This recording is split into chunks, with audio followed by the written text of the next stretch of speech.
So often companies come to us for preference management because they want to have a better engagement with their customers. But there's another side of the preference management solution that companies need to consider, which is compliance. So tell us why compliance is important for preference management. Well, first and foremost, companies want to avoid penalties, they want to avoid fines, class actions, and the negative PR that can and ultimately will result from compliance violations. The second key is compliance really used to be more of a, yeah, it's something we should do, but marketers would put it off because the regulators frankly weren't enforcing it that aggressively. But now what we've seen with some of these private rights of actions that are available under the law, our consumers are starting to take the law in their own hands. They're starting to enforce when a marketer reaches out to them in a way that they don't think is allowed. And so for companies that want to be aggressive in their marketing, reach out to their customers via multiple touch points, maintaining compliance is vital. And so step back a minute and just define compliance for me. So if I'm a marketer and I'm sending out communications to my customers, what's the concept of compliance? How do you define that? Compliance is really becoming a have to. It is the federal, state, and international laws that mandate how you're able to contact people, when you can contact people, and then what you have to be able to maintain to demonstrate that you are allowed to contact those people. It reminds me a little bit of the do not call legislation that was back in the, is it similar to that? For marketers, do not call really was the first big compliance issue. It was the list of people that you could not contact. And we've been telling our clients for years that that was just the tip of the iceberg, and we're starting to see it. It used to be, oh, I've got to bump against this list and then I can call or text these people. That's not the case anymore. Now you have to build your own list of people that you can reach out to. Oh, so it's gone from checking against a list to see whether or not you can to collecting sort of almost, it sounds like a white list of people that you would be able to send information to? Exactly. There's still some loopholes in the rules that allow you to reach out to people if they haven't opted in, but for the most part, if you want to reach out to people, especially via their mobile phones with calls or text messages, and now we're seeing it with email, you need to get those people telling you, yes, I want to hear from your company and I want to hear about this product or service. So do not call was around the landline that came into my house. Are we seeing compliance laws and compliance regulations around other modes of communication to the customer? Yeah, as technology evolves, it always outpaces the regulations, but the regulations are starting to catch up. So once mobile phones started to become more popular, people could add them to the do not call list, but that was really their only form of protection. Now, with amendments to the TCPA and state laws that are starting to go into effect, they're starting to catch up and restrict text messages and calls to cell phones, and they're requiring that opt-in consent to reach out to the consumer, especially because marketing to someone on their cell phone can be so intrusive if they don't want to hear from you at that time. And as a marketer, as a company, what do I need to do to make sure that I'm being compliant, I guess from a systems perspective?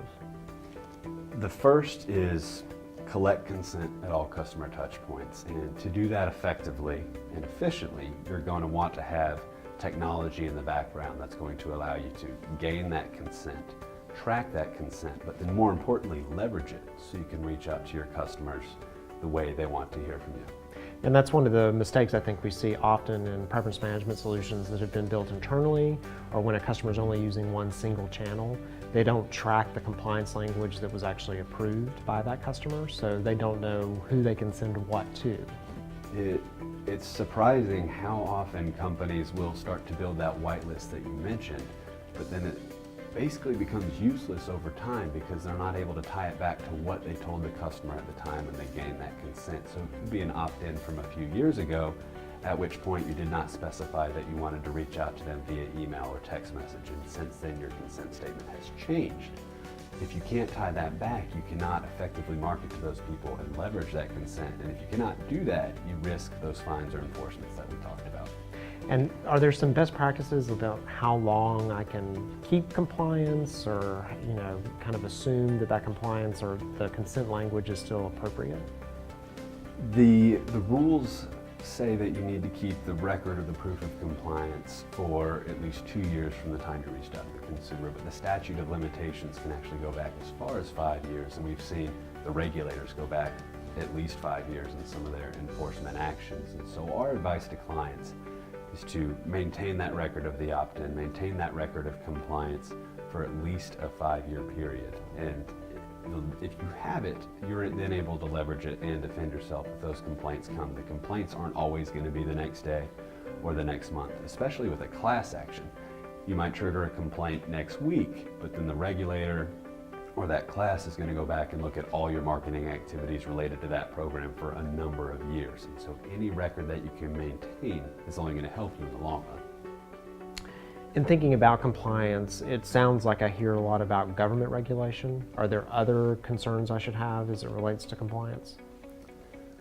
The other concern I would have is really just with customer expectation. Yes, the regulators could come after you if you're not adhering to the various federal, state, and international requirements. But when it comes to consumers, they are extremely protective of their privacy, and so why it's not quote-unquote compliance, you're not going to find it in regulation. If you tell a consumer that I'm only going to reach out to you this way, or I only want to talk to you this way, and then you violate that, you break that trust, and at that point, even if you didn't technically violate a law, they're still going to complain about it. You have to deal with that complaint, the potential loss of revenue with the customer, but then just the time that could be spent with legal fees if they start to turn it into some sort of class action or private right of action. And we often see some concerns around, brand identity and how it impacts who that company is and how the customer views them. So are they using my information in the way that I expected and understood? So it's a feel-good thing to collect compliance and also to protect your brand overall. Yeah, absolutely. The traditional marketers would try to get as much data as they possibly could from whatever source, and they would just pound those lists, frankly, and just reach out to as many people as possible. But that's not the case anymore. There's so much noise, especially as the internet evolves and mobile technology evolves, that if you can really target that communication to the customer and again focus it on what you know they're interested in, it's going to be that much more effective. And then from a compliance standpoint, you're safe. Yeah, we find companies fall on two sides of the coin. So on one side, they try to collect everything they can about the customer and then use that to predict what the customer is going to do and where they're going to go. So they almost over-collect. And then there's another side that is very, very stringent about what they collect. So they only collect the things that they absolutely think that they have to have. Mm-hmm. So from a compliance perspective, are there concerns on one side or the other? I'd say there's concerns with both. We're starting to see some state laws that are restricting what information you can collect from the consumer without notifying them that you're collecting that information. But then we also see marketers that sometimes are scared to death of compliance, and so they take a very conservative approach and end up really hampering their marketing efforts in the long run. So there is a balance where you really have to identify to the consumer how you want to reach out to them, get their permission to do so, track that accordingly, and then you can start to leverage that to really make your marketing programs that much more rich when reaching to the consumer. Do you find that some companies are overly restrictive with their compliance approach? Yeah, you wouldn't think of the traditional marketer as being overly restrictive, and typically they're overly aggressive.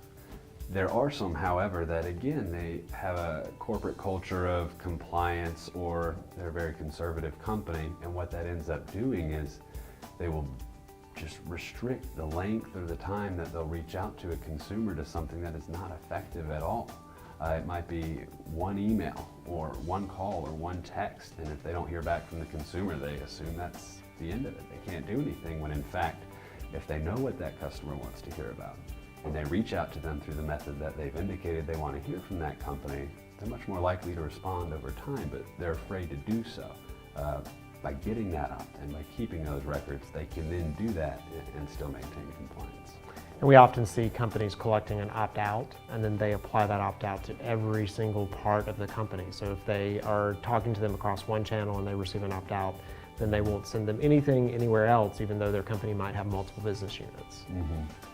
I think that stems from two things. First is a lot of companies don't have the technology in the background to help them maintain those different preferences. So they get one opt-out, and because they're scared of eventually violating that opt-out request, they just apply it to everything. So no more calls, no more emails, no more texts, no more social media messages. They just end it. Toxic opt-out, if you will. The second is they don't know that they can start to ask, okay, you don't want to hear from us via phone. Can we reach out to you via text? Can we reach out to you via email? If they know that they can ask those questions, they can then get those granular opt-outs, but at the same time, hopefully get a few granular opt-ins so they can continue to market to that customer down the road. So if I think about from a marketing perspective, is there one specific channel or way that I have to collect compliance, or can I collect it anywhere within my organization? Companies, if they can support it, can collect it during any customer interaction. And unfortunately, this is not what we see typically in the industry, because they don't have the ability to capture that opt-in while they're talking to someone on the phone or while that person's in the store. If a company can maintain those opt-ins and provide that evidence of the opt-in, the record that they need, they can ask for it during inbound calls, outbound calls, email interactions, face-to-face communications, whatever it may be. When you're interacting with the consumer, you can ask them, we have these products or services that we think may be of interest to you. Would it be okay if we notified you if we had a special about these products or services, something to that effect? If they say yes, it's a very powerful opt-in because it's something that they're interested in, and then you can use that opt-in to reach out to them and still maintain compliance. Yeah, I think they often overlook the call center, and the call center is the time that you can have kind of a better conversation and explain what the communication is and why they might want to receive it. Yeah, absolutely. Obviously, you want to take into account the type of interaction. You don't want to do this during the complaint line necessarily, but if you resolve that complaint well, that's a perfect time to ask for it. You have a happy consumer.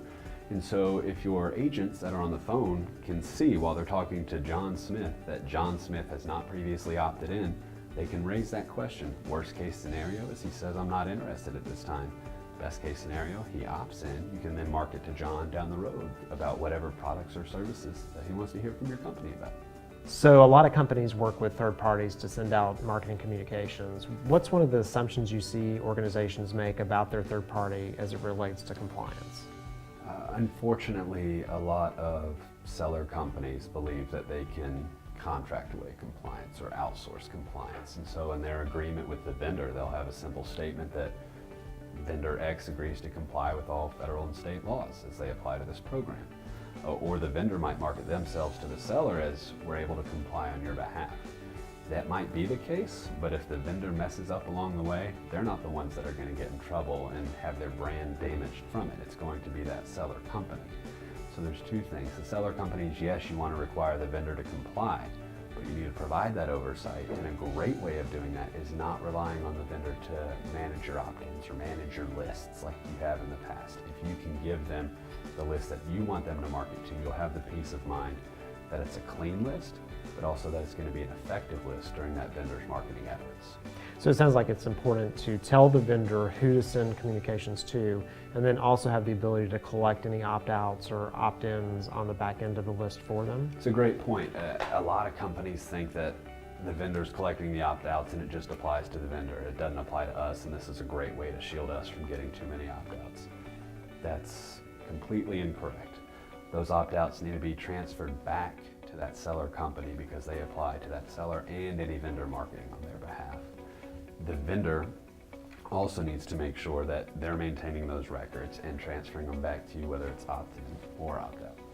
It sounds like a third party might actually cause more issues for me because they could create a large number of opt-outs. So if I don't have a way to circumvent them and create a way to opt in to other communications, I could lose a big portion of my list. You can.